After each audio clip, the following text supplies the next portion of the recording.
This is Gary Smith of Raddy Smith Funeral Home. We're honored to be sponsoring the Veteran of the Month project here on WYEA 106.5. All military veterans deserve our deepest respect, recognition, and admiration for the decision they made to serve, defend, and protect our country. It's an honor to be a part of sharing some of their stories.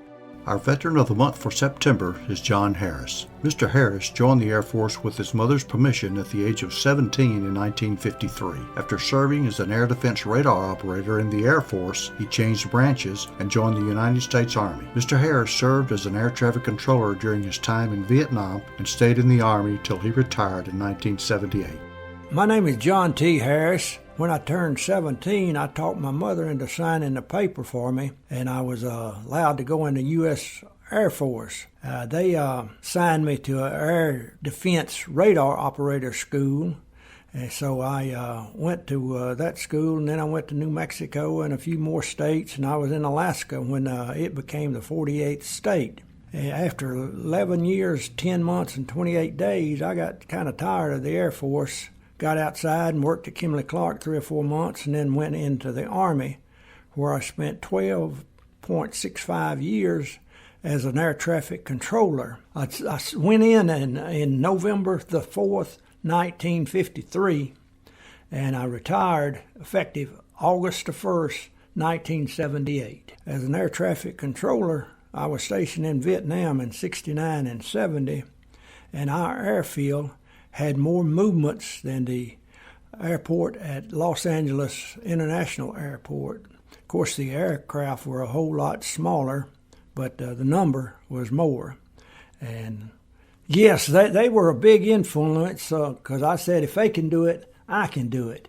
Now, 3 of my brothers, so that would make 4 of us, we retired from the service. Well, the one thing that got me the most, I was watching TV one Sunday night, and Lyndon Johnson says, "We're having some trouble down in Dominican Republic. I'm going to send some troops down there." So the next morning, I was on a plane going to the Dominican Republic with my doggone M16, and, it was AR-16 at the time. We got in the Dominican Republic, and the 82nd Airborne was our guards, so to speak, and they had foxholes all over the place. And we would, as Air Force people, we didn't have to guard anything, but we went around those foxholes at night and had to wake the doggone 82nd Airborne up because they would sleeping in the foxholes, you know. The discipline is not there like it was when I went in. You can get away with more stuff, and I don't think they have the esprit de corps like they did then. I would say hang in there. I just had a son who got out of the Air Force after 6 years in service. He was an electrician, and he's doing good now. He's an electrician and a welder and all this sort of stuff.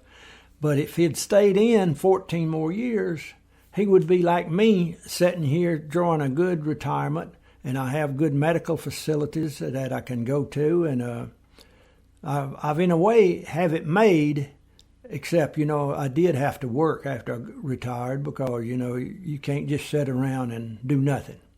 I would say go in with an open mind and realize your life will be changed completely. You will grow up and become a man at that time, or you will turn into something that people don't like, and you'll probably end up in jail.